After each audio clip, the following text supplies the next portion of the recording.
Claude François Jr. était âgé de 10 ans quand son père, chanteur et danseur à succès décédait en mars 1978.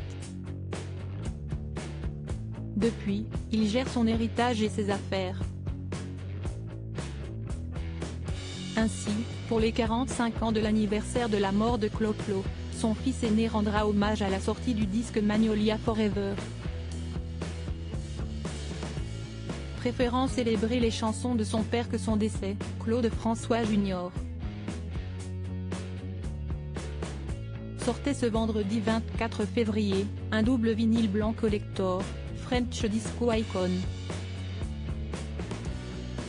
Souvenirs, musique, carrière, relations père-fils, Élodie Suigo a balayé la vie de l'aîné de l'idole des Français des années 60 et 70 et n'a pas oublié de mentionner une ressemblance frappante entre les deux hommes, vous lui ressemblez physiquement de façon assez incroyable. Comment le vivez-vous ? A demandé la journaliste. Ce qui devient compliqué aujourd'hui, si est-il que je lui ressemble en le vieillissant de fait, si est-il à dire que je deviens l'enfant plus vieux qu'il ne l'était puisqu'on est forever young, jeune pour toujours. Note de la rédaction. Quand malheureusement on part à 39 ans, a confié Claude François Jr. Bien qu'il soit parti trop tôt, Claude François reste encore aujourd'hui une icône du disco et ses chansons résonnent toujours dans la tête de nombreux Français.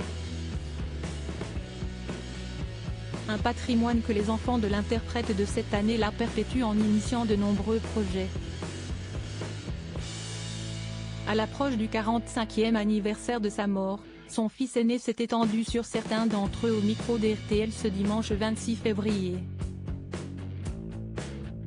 En effet, Claude François Jr. est en train d'écrire une série documentaire sur l'homme, son intime et sa personnalité artistique. Quant à son frère Marc, ce dernier prépare un spectacle symphonique et une comédie musicale sur le modèle de Mamma Mia. Ce n'est pas sur l'histoire de mon père, il est en deuxième lecture, a poursuivi Claude François Jr. Toujours au micro d'RTL. Supérieur à photo, Marc et Claude François Jr., les fils de Claude François. Ce qui me manque le plus avec le temps, si est-il la musique gardien de l'héritage de son père, Claude François Jr. est également musicien, dans une moindre mesure. Adolescent, Claude François Jr. s'était consacré au chant et à l'écriture de morceaux. Pourtant cette période n'aura duré qu'entre 5 et 7 ans, j'essayais de poser la voix sur mes chansons, sauf que ce n'était pas ça.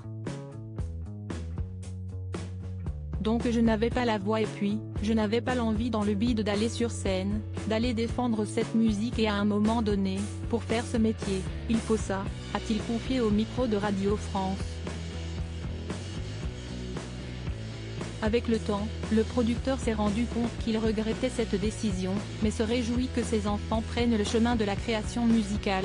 Ce qui me manque le plus avec le temps, si est-il la musique.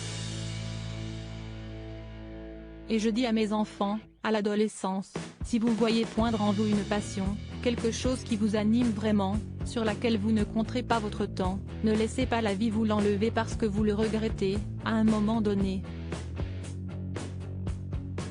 Article écrit en collaboration avec 6 Médias. Crédit photo, Colin Max Abaca.